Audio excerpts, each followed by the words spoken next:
अनमोल मोती कार्यक्रम में आपका स्वागत है। ओम शांति। आज कलयुग में हम देख रहे हैं कि हर एक चीज़ पुरानी, सारहीन, जर्जरीभूत होकर तमोप्रधान हो गई है और हर चीज़ दुख देने वाली बन गई है। यहाँ तक कि जो प्रकृति के 5 तत्व हैं वो भी आज दुख देने वाले बन गए हैं। 5 तत्व भी इतने जर्जर हो गए हैं कि उनका बना हुआ शरीर जो जिसमें हम आत्माएं निवास करती हैं वो देखने में तो उस शरीर से बच्चा बना है, उस शरीर से युवा भी बनता है, लेकिन वो जो शरीर है वो इतना कमज़ोर होता है, जर्जर होता है कि बचपन से ही रोग व्यक्ति को घेर लेता है। कोई ना कोई प्रकार की शारीरिक कमी प्रायः मनुष्यों में रहती है। शायद ही कोई ऐसा व्यक्ति होगा जो शारीरिक तौर पर कभी रोगी ना हुआ हो। फिर उसके अतिरिक्त तमोप्रधानता है तो हम जानते हैं कि जिसको हम कहते हैं एक्सीडेंट। देवताओं के समय में तो हर चीज़ फूल प्रूफ थी, जितने भी वहाँ पर साधन थे, जितनी भी चीज़ें इन्वेंशंस थी, सुखदायी थी। लेकिन यहाँ पर तो हम जानते हैं कि प्रकृति के तत्वों द्वारा अनेक प्रकार के दुख मनुष्यों को, सभी मनुष्यों को सामूहिक तौर पर, जिनसे कोई भी एक भी बचा हुआ नहीं है, वो मिलते ही रहते हैं। कभी फ्लड आ जाते हैं तो फ्लड में सब कुछ बह जाता है। उसमें चाहे कोई व्यक्ति पढ़ा लिखा हो, धनवान हो, कोई साधु सन्यासी साधना कर रहा हो, कोई भी हो, तो फ्लड तो फ़र्क नहीं देखता है, सबको बहा के ले जाता है। अगर कहीं फैमिन, सूखा पड़ जाता है तो उसका प्रभाव भी सभी के ऊपर पड़ता है। अर्थात इस दुनिया को दुख की दुनिया ही कहेंगे और कोई ये नहीं कह सकता है कि यहाँ पर हमें सुख मिल रहा है या मिलने की संभावना है। एक चीज़ और हम दिनों दिन देख रहे हैं कि 10 साल पहले, 8 से 10 साल पहले मानव कम दुखी था। उससे 10 साल पहले ज़रा सा और कम दुखी था। दूसरे शब्दों में, जैसे जैसे समय बीतता जाता है दुख बढ़ता ही जाता है। मनुष्य कई प्रकार के प्रयत्न तो करते हैं उससे बचने के लिए, लेकिन अगर रियलिटी देखें, वास्तविकता देखें, तो हर बढ़ते हुए समय के साथ दुख बढ़ता जाता है। आप देखेंगे कि पहले भी बीमारियां होती थीं, दवाइयां होती थीं, थोड़ी सी बीमारियां होती थीं, उनकी थोड़ी सी दवाइयां होती थीं। अब जैसे जैसे बीमारियां बढ़ती जा रही हैं तो दवाइयां भी हमारी बढ़ती जा रही हैं। एक एक शरीर की इंद्री के लिए, मान लीजिए आँखें हैं तो आँखों के लिए 100 प्रकार की दवाइयाँ आज उपलब्ध हैं, जिनको मनुष्य प्रयोग करके अपनी आँखों से काम चला रहे हैं। फिर भी आँखों का प्रकाश घटता जा रहा है और मनुष्यों की जो आई साइट है वो, क्योंकि हर चीज़ तमो प्रधान है, हवा भी तमो प्रधान है, पानी भी तमो प्रधान है, और जो अन्न खाते हैं हम, जो भी वनस्पति का प्रयोग करते हैं, जो दृश्य देखते हैं, सब तमो प्रधान है। तो उसका असर मनुष्य की अंदर की आँख पर भी पड़ता है तो बाहर की आँख पर भी पड़ता है। तो कहने का भाव ये है कि ऐसी तमो प्रधान दुनिया है। तो हर व्यक्ति के मन में एक मुख्य प्रश्न अंदर उठा ही रहता है, और वो क्या है आगे क्या होगा, भविष्य कैसा होगा। क्योंकि व्यक्ति सोचता है कि अगर इसी प्रकार से चलता रहा, आज ही हम इतने खिंच गए हैं, कस गए हैं, बेबस हो गए हैं, निराश हो गए हैं, जीवन का हर प्रकार का सार या उसके अंदर जो जीवन के अंदर चार्म था, जो खुशी थी, वो धीरे धीरे हमारी ख़त्म होती जा रही है, आगे क्या होगा। तो इसके लिए हमको परमपिता परमात्मा ने एक मूल मंत्र या एक मूल नियम बताया है जो सबके लिए कल्याणकारी है और सबको खुशी प्रदान करने वाला है। और वो मूल मंत्र हर व्यक्ति को अपने ध्यान में रखना चाहिए। वो ये है कि समय परिवर्तनशील है। ख़ास तौर पे इस बात को दोबारा सुने, समय परिवर्तनशील है। जो परिस्थिति है वो नहीं थी, अब आई है और वो नहीं रहेगी। उसके बाद अगली परिस्थिति आना अवश्यम भावी है। ये बात हमें नोट कर लेनी चाहिए। इसका दूसरा भाग ये है कि समय हमेशा आगे की ओर चलता है। समय ना तो रुकता है ना पीछे की ओर चलता है।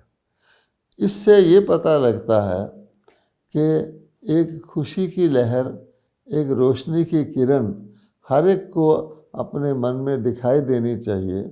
इस बात को जानने से कि अगर अब समय अति दुख का आ चुका है, अगर सारी दुनिया की हर चीज़ जर्जरीभूत हो चुकी है, दुखदाई हो चुकी है, अपनी तमो प्रधान स्थिति पर पहुंच चुकी है और हर चीज़ की अति हो गई है, तो इसके बाद अवश्य ही उसके अतिरिक्त और कुछ नहीं हो सकता। अवश्य ही अब अति सतोप्रधान, अति सुखदाई, अति नई, अति श्रेष्ठ, अति पावन दुनिया की बारी है।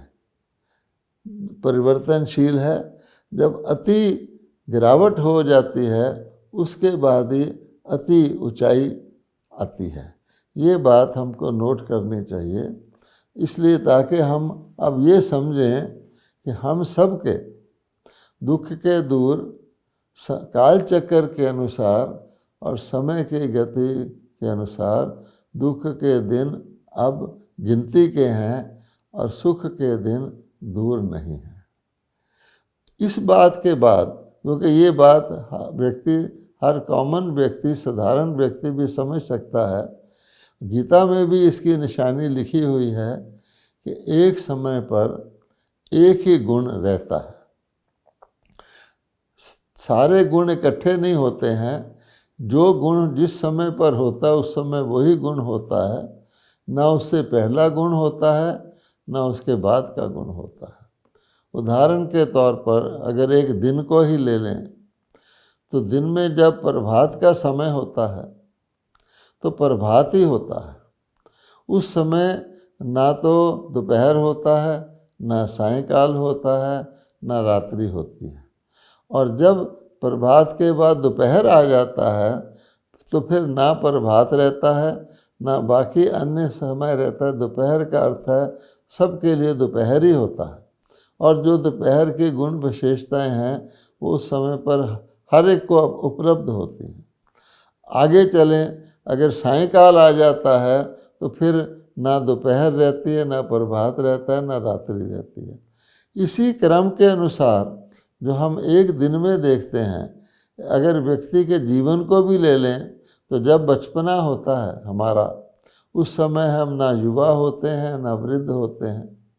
और जब युवा होते हैं तो हम बचपने में नहीं रहते, वृद्ध अवस्था में नहीं रहते, मिडिल पीरियड में भी नहीं रहते। तो एक समय पर एक ही चीज़ होती है। ये समझने से व्यक्ति को ये पता लगता है अगर ये दुख की दुनिया है और दुख की अति हो गई है, तो यहाँ तो अगर फिर भी कोई इसमें रहना चाहेगा तो उसको दुख ही मिलेगा, क्योंकि दुख की दुनिया में दुख के अलावा कुछ नहीं मिलेगा, और अति दुख की दुनिया में तो अति दुख ही मिलेगा। तो भगवान ये शिक्षा भी देते हैं ताकि व्यक्ति का, क्योंकि जब तक व्यक्ति को ये ना पता लगे कि कोई चीज़ मेरे लिए हानिकारक है जिसको मैं अपने फ़ायदे की सोच रहा हूँ, और फिर उसको त्याग दूंगा तो मुझे उसके बदले में कुछ लाभकारक चीज़ मिलेगी, तो सीधी बात है अगर किसी व्यक्ति को अच्छी चीज़ मिलने की उम्मीद हो और उसकी प्राप्ति उसको दिखाई दे तो खराब चीज़ को वो आप ही छोड़ देता है।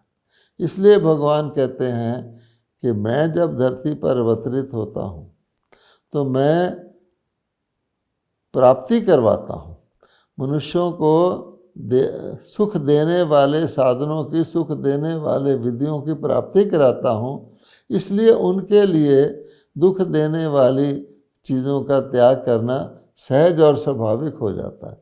अगर किसी को कहो तुम्हारे पास ये है और तू ये छोड़ दे, और उसको ये ना बताया जाए कि इसके बदले में तुझे मिलेगा क्या, तो वो घटिया से घटिया चीज़ को भी अपने पकड़ के रखता है, अगर ये भी छूट जाएगा तो मेरा क्या होगा। इसलिए आप याद करें कि परमात्मा ने जो दिव्य कर्तव्य किया, जो दुखी दुनिया को सुखी दुनिया बनाया, जिसके लिए परमात्मा का गायन है कि परमात्मा दुख हरता सुख करता है, परमात्मा मुक्ति दाता है, बंधनों से छुड़ाने वाला है, हर प्रकार की बिगड़ी को बनाने वाला है, अंधेरे को रोशनी में बदलने वाला है, अज्ञान की जगह ज्ञान प्रदान करने वाला है, हम अपने आप को मृत्यु मरने वाला समझते हमको अमर बनाने वाला है। ये सारी बातें क्या जाहिर करती हैं कि परमात्मा हमको एक श्रेष्ठ चीज़ दे रहा है, अविनाशी चीज़ दे रहा है, और एक विनाशी और दुखदायी छी चीज़ से, बिल्कुल यूजलेस चीज़ से छुड़वा रहा है। इसलिए आत्माएं परमात्मा से वो प्राप्ति करने के लिए अग्रसर हो जाती हैं। यही बात गीता में कही गई है कि मैं दुष्कर्मों करने वालों के दुष्कर्मों को समाप्त करता हूँ। भगवान ने ये कभी नहीं कहा कि मैं दुष्कर्मियों को ही समाप्त कर देता हूँ। ये बात भी नोट करने की है, क्योंकि हमने जो परमात्मा ज्ञान दे रहे हैं और जो उसका गीता में थोड़ा बहुत वर्णन किया गया है, उसमें ज़मीन आसमान का फ़र्क है।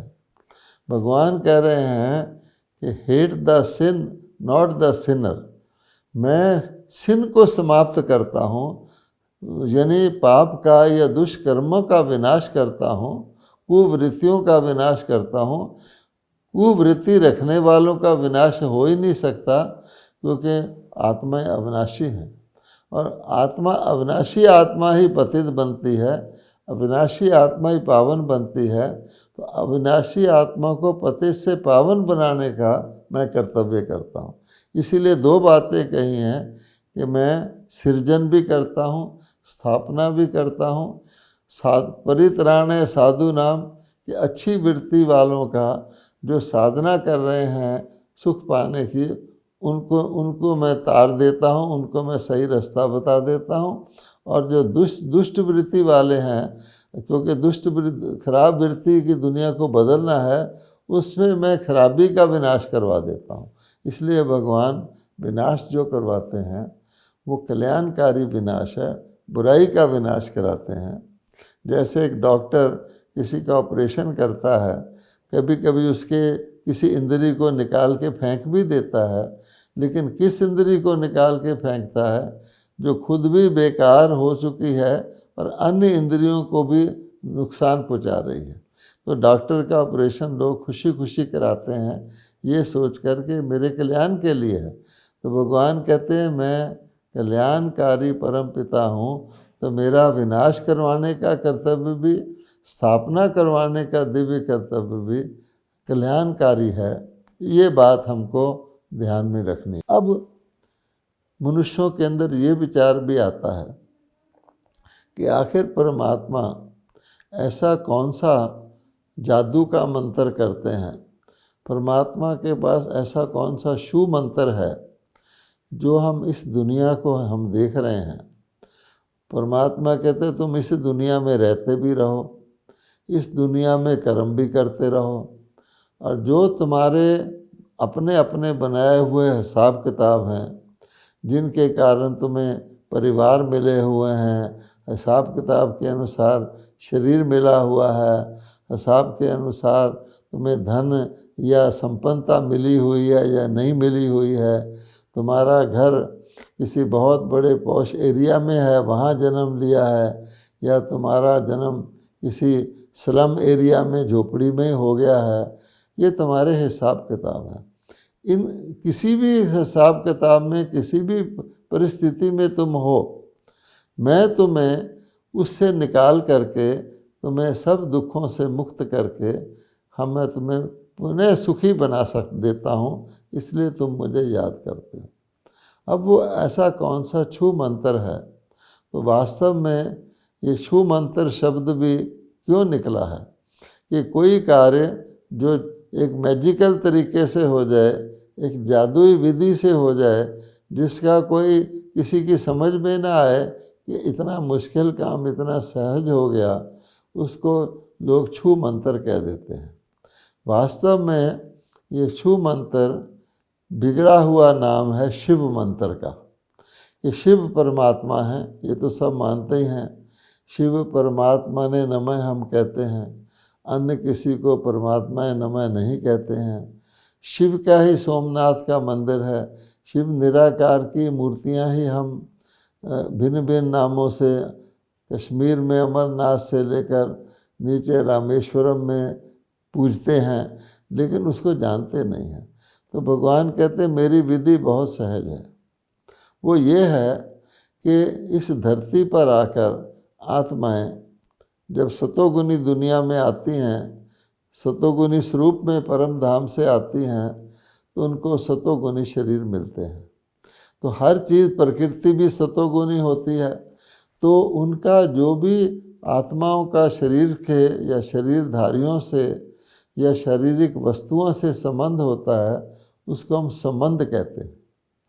दूसरे शब्दों में आत्मा अपने आत्म स्वरूप में रहकर उनके कनेक्शन में आती है और व्यवहार करती है। तो जब तक आत्मा अपने अविनाशी आत्म स्वरूप में रह कर के वस्तुओं से व्यक्तियों से व्यवहार करती है, तो वो संबंध होता है, उससे उसको सुख की प्राप्ति होती है। लेकिन एक समय ऐसा आता है जब आत्मा अपने अविनाशी आत्मिक स्वरूप को भूल जाती है, जन्म लेते लेते अपने आप को शरीर ही मानने लग जाती है। जैसे आजकल हम सब हैं, हम सब भारतवासी हैं, हमें कुछ छोटा थोड़ा सा ज्ञान तो है कि हम आत्मा हमारे अंदर है। तो हम सबको ये तो ज्ञान है कि आत्मा हमारे अंदर कोई चीज़ है, लेकिन पूरा व्यवहार, पूरा जो जीवन शैली हमारी है वो दैहिक हो गई है। बचपन से लेकर ही हमारे शरीर का नाम रखा जाता है, हम सबको उसी नाम से लोग पुकारते हैं, हम अपने आप को उसी नाम से रिस्पॉन्ड करते हैं। सो भी रहे होंगे, अगर लेटे हुए भी होंगे, आंखें बंद भी होगी, तो कोई हमारे शरीर का नाम लेगा तो हम रिस्पॉन्ड करेंगे। पिताजी का नाम पूछा जाता है तो भी हमारे अंदर हमारे शरीर के पिताजी का नाम ही रहता है। हमारा एड्रेस पूछा जाता है, भी आप कहाँ रहते हो, तो हम अपने शरीर का ही पता बताते हैं जहाँ हम रहते हैं। कोई पूछे कि आपका परिवार पीछे कहाँ का है, अर्थात आपका गांव कहाँ है, आपके पूर्वज कहाँ रहते थे, तो भी हम अपने दादा परदादा के शरीर के गांव का नाम ही बताते हैं। अर्थात हमारी हर चीज़, हमारा हर संबंध, हमारी हर योग्यता, हमारी पढ़ाई की डिग्रियां हों, हमारे बैंक अकाउंट हों, हमारे पासपोर्ट हों, ड्राइविंग लाइसेंस हो, आधार कार्ड हो, कुछ भी हो, हमारा फ़ोटो हो, वो सब शारीरिक ही रखा जाता है। अब भगवान कहते हैं कि यही शरीर जब देवी देवताओं के थे, सतोगुणी थे, तो संबंध था, लेकिन धीरे धीरे उसमें से अविनाशी आत्मा निकल गई। अगर आप गीता आज भी पढ़ें तो उसमें योग पर जो चैप्टर है कि भगवान कहते हैं ये अविनाशी योग मैंने पहले सूर्य को दिया, सिखाया था। अब इसका अर्थ तो यहाँ अलग विषय है कि सूर्य नहीं, सूर्यवंशियों को सिखाया था। अविनाशी अर्थात आत्माओं को सिखाया था, क्योंकि शरीर तो विनाशी हैं। शरीर के साथ कोई भी चीज़ जोड़ेंगे तो मृत्यु के साथ समाप्त हो जाएगी, ये हम सब जानते हैं। अगर किसी ने कोई क्वालिफिकेशन या डिग्री ली है तो शरीर के साथ वो डिग्री समाप्त हो जाती है। अगले जन्म में उस आत्मा को वो ये नहीं कह सकती कि मैंने पिछले जन्म में मैंने ये डिग्री ली थी, मुझे इससे आगे की डिग्री लेनी है। नहीं, हर आत्मा को पुनः फिर केजी यानी प्ले स्कूल से, छोटे बचपन से ही अलग से पढ़ाई करनी पड़ती है। जो धन उसने पिछले जन्म में एकत्रित किया था, अर्जित किया था, वो भी उसका नहीं रहता, और उसके बाद अगले जन्म में फिर उसको अपने कर्मों के हिसाब से, अपने कुशलता के हिसाब से धन इकट्ठा करना पड़ता है। अर्थात दो हिस्से हैं, एक जीवन का अविनाशी हिस्सा जिसको हम अमरलोक कहते हैं, देवलोक कहते हैं, और एक वो हिस्सा दूसरा पुराना हिस्सा, सेकंड हाफ, जिसको हम सेकंड हैंड भी कहते हैं, जो 2 युगों के बाद आता है, जिसमें हम अपने आप को शरीर मानने लगते हैं और सचमुच हम इस दुनिया को मृत्यु लोक कहना शुरू कर देते हैं। अगर हम अपनी प्रार्थनाओं को याद करें, जो प्रार्थनाएं हम भगवान से जाने अनजाने में करते हैं, उसमें हमारे संस्कारों के अंदर जो निहित बात है वो हम प्रेयर के रूप में कहते हैं कि परमात्मा, हम तो ये नहीं कर पा रहे, पर हम ये थे, आप ही हमें पुनः अपनी उस स्थिति में ले आओ। जब हम आरती करते हैं तो क्या कहते हैं? आरती में भगवान को याद कर रहे हैं, परमात्मा को प्रार्थना कर रहे हैं कि विषय विकार मिटाओ, पाप हरो देवा। हे परमात्मा, हे देवों के देव, हमारे में से विषय विकार निकाल दो, हमें पापों से मुक्त कर दो।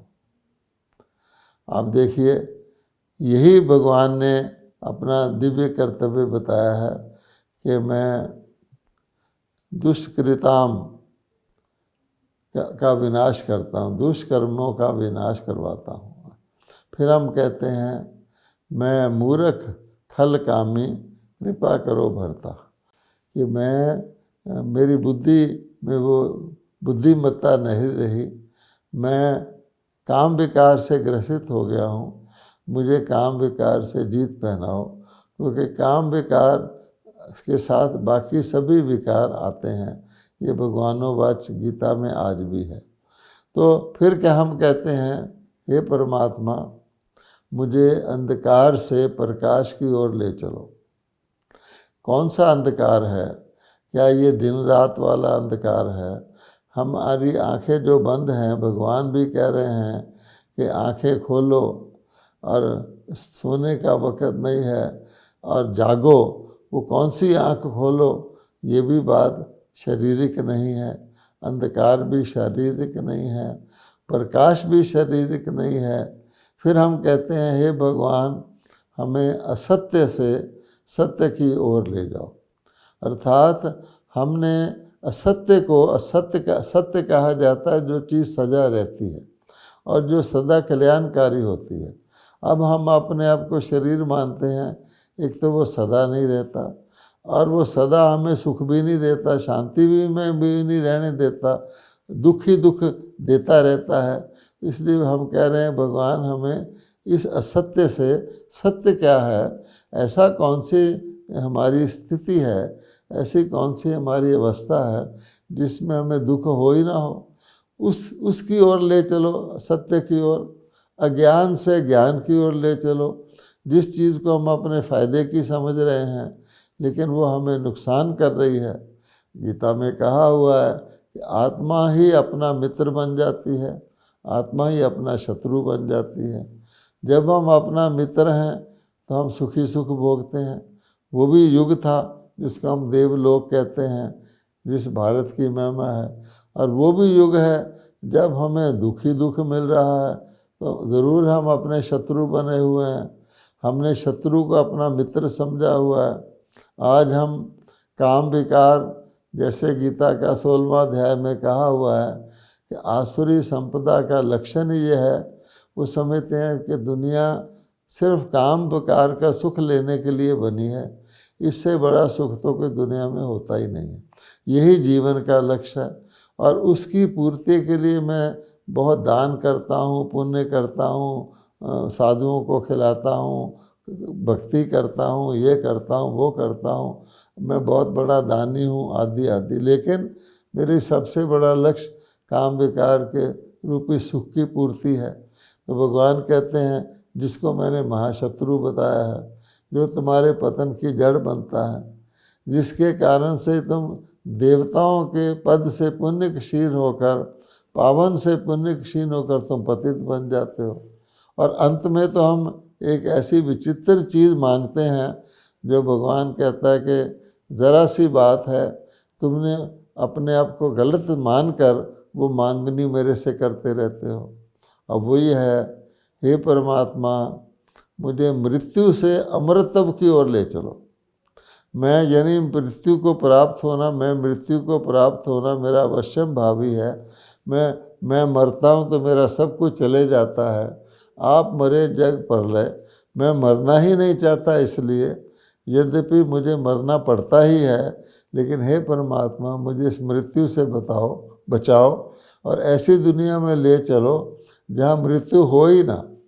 अब इसका भी अर्थ जो है हम क्या ले लेते हैं, अमरनाथ की हमने मंदिर बनाया हुआ है कश्मीर के अंदर, और उसमें हम यही कहते हैं कि वहाँ पर पार्वती जी को शिव जी ने अमर कथा सुनाई थी और उसमें कबूतर ने भी सुन ली थी, वो अमर हो गया। ये हमारी भावना रहती है, कथा सुनने से कबूतर की योनि में ही अमर हो गया। और आज भी वहाँ जाएंगे तो एक कबूतर रहता है। अगर आप पुजारी को थोड़ा पैसा दें और उससे सच पूछें तो बता देगा कि जी ये कबूतर मर जाता है, हम नया कबूतर ले आते हैं, क्योंकि शास्त्रों की कथा चली आती है, हम उस प्रथा को प्रचलित रखते हैं। अब भगवान कहते हैं सोचने की बात है कि तुम तो कभी मरते ही नहीं हो। पहला लेसन जो भगवान गीता में देते हैं वो हमें अपने सत्य की पहचान देते हैं। तुम कौन हो? भगवान कहते हैं तुम तो आत्मा हो। पहला लेसन यही देते हैं ना, हे अर्जुन तुम आत्मा हो, अजर हो, अमर हो, अविनाशी हो, शाश्वत हो, तुम कभी ख़त्म नहीं होते हो। आग तुमको जला नहीं सकती है, पानी में तुम डूब नहीं सकते हो, हवा तुमको उड़ा नहीं सकती, इत्यादि इत्यादि। तुम सदा हो। अब जो चीज़ सदा है वो कहे हमें मृत्यु से अमरत्व की ओर ले जाओ, इसका मतलब क्या हुआ कि हमने अपने आप को आत्मा ना मान के, आत्मा का जो वस्त्र है, आत्मा जो कार्य करने के लिए माध्यम शरीर है, वो समझ लिया है। और शरीर तो हमको चेंज करना ही पड़ता है, क्योंकि शरीर की अवधि होती है। जैसे हम अपने कपड़े रोज़ चेंज करते हैं, कभी हमने भगवान को कहा कि जिस ड्रेस में मैं बैठा हूँ, हे भगवान बस मेरी यही ड्रेस पक्की कर दो, इसी ड्रेस में मैं सदा काल के लिए रहूँ। हम तो नहीं कहते, हम जानते हैं कि ड्रेस को चेंज करने का समय होता है।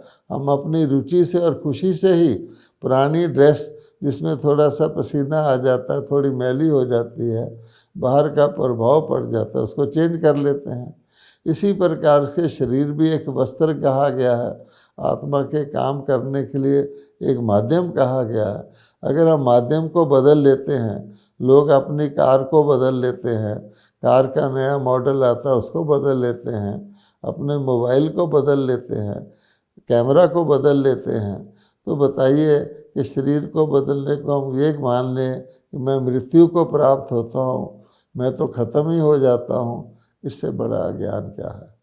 इसलिए भगवान कहते हैं कि मैं आकर के बहुत सहज तरीके से आपको इन सब दुखों से छुड़ाकर, क्योंकि दुखों का मूल कारण 5 विकार हैं, काम, क्रोध, लोभ और अहंकार। यही हमें दुख देते हैं, और ये विकार निकल जाएं तो हम दुख से छूट जाते हैं।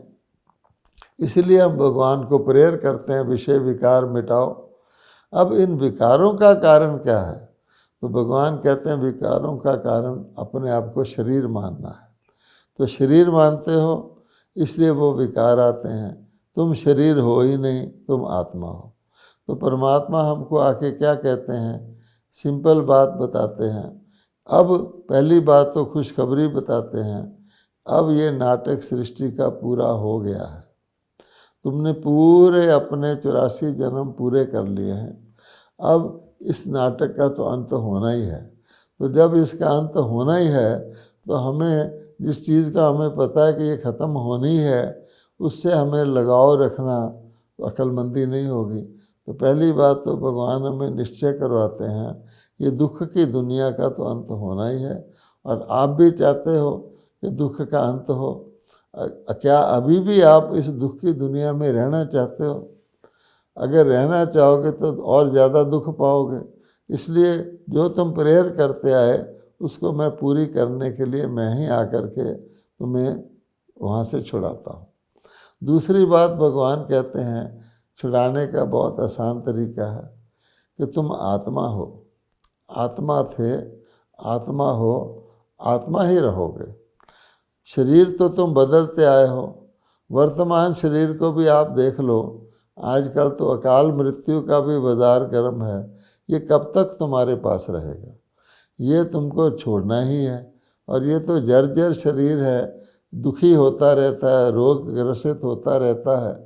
तो इस शरीर से तुम अपना मोह निकाल दो। इसलिए भगवान ने कहा हुआ नष्टो मोहा बन जाओ और स्मृति लब्ध हो जाओ। ये गीता के लास्ट वर्ड हैं। मोह जो विनाशी चीज़ है, जो ख़त्म होने वाली चीज़ है, जिसका ख़त्म होने का समय आ गया है, उससे मोह को निकाल दो।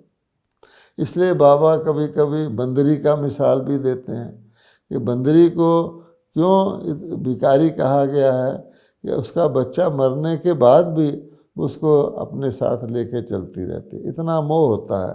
पता भी है कि अब इसमें जान नहीं रही, तो शरीर के मोह के कारण से। तो भगवान कहते हैं इसलिए मैं आके तुमको पुनः कहता हूँ कि तुम आत्मा थे, मैं भी परम आत्मा हूँ। मैं तुमको आके बार बार ये स्मृति दिलाता हूँ, तुम आत्मा हो। आत्मा ही शरीर के द्वारा कर्म करती है, आत्मा ही शरीर के द्वारा सुख की अनुभूति करती है, दुख की अनुभूति करती है, प्रेम की अनुभूति करती है, ज्ञान की अनुभूति करती है। तो मैं तुमको शरीर के द्वारा आत्मा के ऐसे कर्म सिखाता हूँ जो तुम ज्ञान धन दूसरों को बांटते हो। कहा जाता है सबसे श्रेष्ठ धन ज्ञान धन है। Knowledge is power, knowledge is source of income. ज्ञान ही व्यक्ति को जागृत करता है। तो तुमको मैंने वो सत्य ज्ञान दिया है जिसको तुम धारण भी करो और अन्य आत्मा को बांटो। ये इतना बड़ा पुण्य का काम है कि दूसरे को भी आत्मा का ज्ञान देना, परमात्मा का ज्ञान देना, इससे तुम चरणजीवी बन जाते हो। जो तुम अकाल मृत्यु के ग्रसित हो गए हो, तुम्हारी आयु मैं इतनी लंबी कर देता हूँ कि सतयुग और त्रेता में सभी अपनी पूरी आयु भोगते हैं, किसी के अकाल मृत्यु नहीं होती। इतना बड़ा श्रेष्ठ काम सिखाता हूँ। और साथ साथ तुम आत्मा हो, आत्मा बन करके अपने पुराने हिसाब किताब को जो यथार्थ कर्म है मुझे याद करके, जिसको हम याद की यात्रा कहते हैं, जिसको हम अंतिम यात्रा कहते हैं, गीता में अंतिम यात्रा के ऊपर पूरा अध्याय है, जिसको हम योग की यात्रा कहते हैं, वो करते रहो। हम तो आत्मा हैं, अब हमारे परम धाम जाने का समय वापस आ गया। वहाँ शांति ही शांति है। ये दुख की दुनिया है। अब इससे तो जाना ही है। तो उस स्थिति में रहकर, तो शॉर्ट में भगवान कहते हैं अपने आप को आत्मा समझकर मुझे याद करने का निरंतर पुरुषार्थ करते रहो, और उस आत्मिक स्थिति में कर्म करके अपने पिछले हिसाब किताब को चुकतू करते रहो, तो निश्चित ही मैं तुम्हें सब पापों से मुक्त कर दूंगा, और तुम आत्मा को मैं अपने साथ परम धाम में ले जाऊंगा, जहाँ शांति ही शांति है, जो आपका अविनाशी घर है। अभी कितना समय है? और वहाँ से तुमको फिर मैं पुनः सृष्टि चक्कर जो नया शुरू करता हूँ, सुख की दुनिया सतयुग, उस दुनिया में सतो प्रधान दुनिया में सतो प्रधान आत्मा को पुनः भेज दूंगा। ओम शांति।